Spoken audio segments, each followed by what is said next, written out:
They found him alone in his tent, staring at a map soaked in wine, his hand trembling over the edge of the known world. His generals waited in silence outside, their faces weary and bearded from years of endless war. Behind them, tens of thousands of soldiers muttered, hoping for home.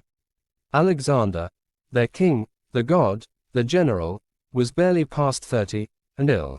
Even then, even in silence, there was fire in his eyes. Not even the world was enough for him. But who was he, really?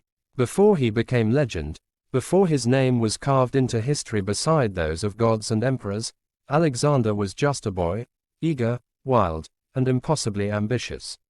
Born in 356 BC in the small, rough kingdom of Macedonia, he wasn't supposed to become the greatest general who ever lived. His father, King Philip II, had already done the unthinkable by uniting the unruly Macedonian tribes and forging a powerful military machine.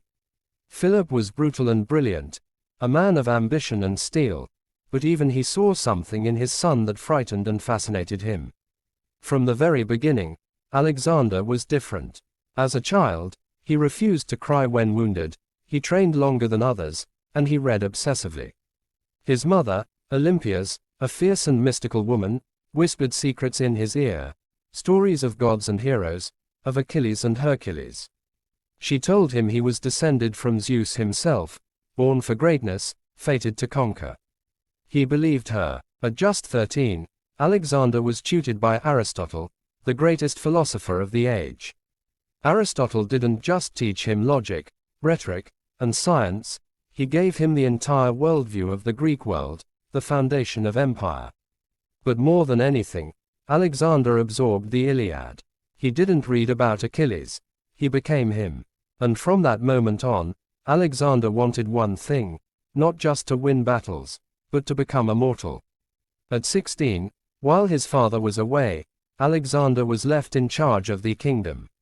When a northern tribe rebelled, the boy didn't wait. He crushed them, founded a city named after himself, and returned without seeking praise. At 18, he fought in the Battle of Chaeronea, leading the Macedonian cavalry in a charge that shattered the sacred band of Thebes, an elite force of warriors known across Greece. His father, watching from afar, murmured, "My son, seek a kingdom worthy of your ambition. Macedonia is too small for you." But greatness never comes without cost. At 20, Alexander's life changed forever. His father, Philip, was assassinated, stabbed to death by his own bodyguard at a royal wedding. Rumors swirled. Some blamed Olympias. Some whispered Alexander knew more than he let on. But none could prove anything. Within days, the young prince became king, and enemies circled. Greek city-states rose in rebellion. Rivals inside Macedonia plotted his death. Foreign powers waited for the boy king to falter. But Alexander did not falter. He crushed the rebellion in Thebes so thoroughly that the city was erased, burned to the ground, its people sold into slavery.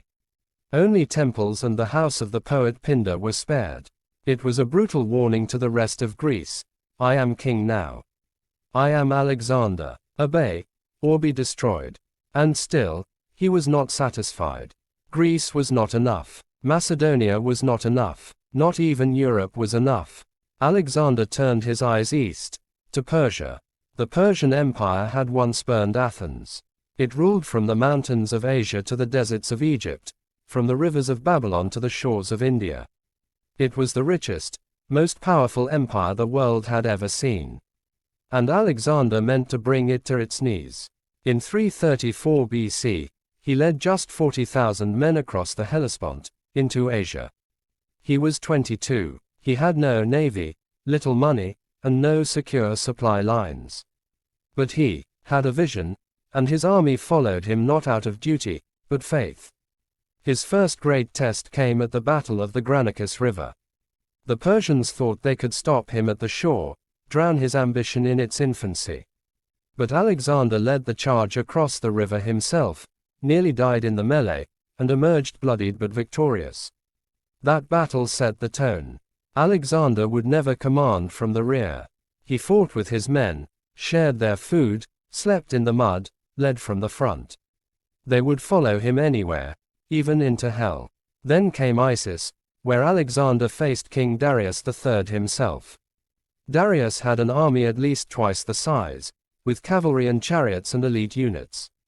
But Alexander, using the terrain and his companion cavalry, broke through the Persian center.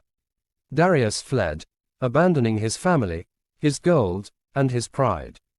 Alexander, again, emerged victorious.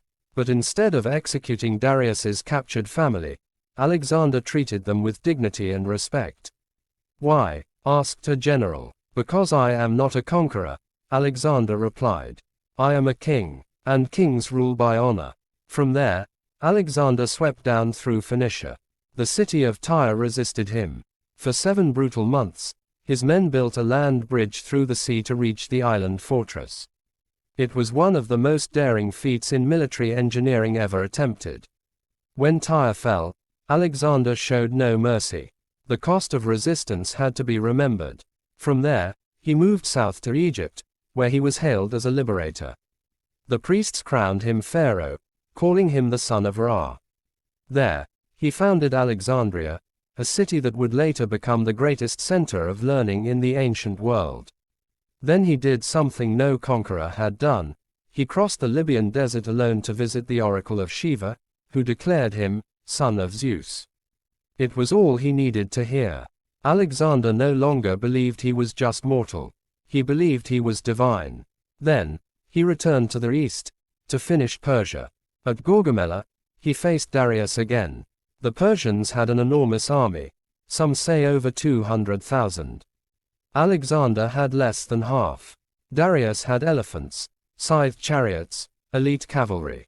But Alexander used strategy, deception, and raw courage. He broke the Persian line, forced Darius to flee once more, and declared himself king of Asia. But even that wasn't enough. He marched to Babylon, then Persepolis, the heart of Persia. There, in a drunken moment of vengeance for Athens, he burned the palace of Xerxes to the ground. And still, he marched. His men, exhausted, sunburnt, wounded and ragged, followed him into the mountains, into the lands of the Parthians and the Bactrians, into the Hindu Kush. They fought guerrilla warfare. Alexander took an arrow to the leg. He married Roxana, a Bactrian princess, to win local loyalty. His empire was no longer just Greek. It was Persian, Central Asian, and now Indian. But at the Hyphasis River, after years of endless war, his army broke.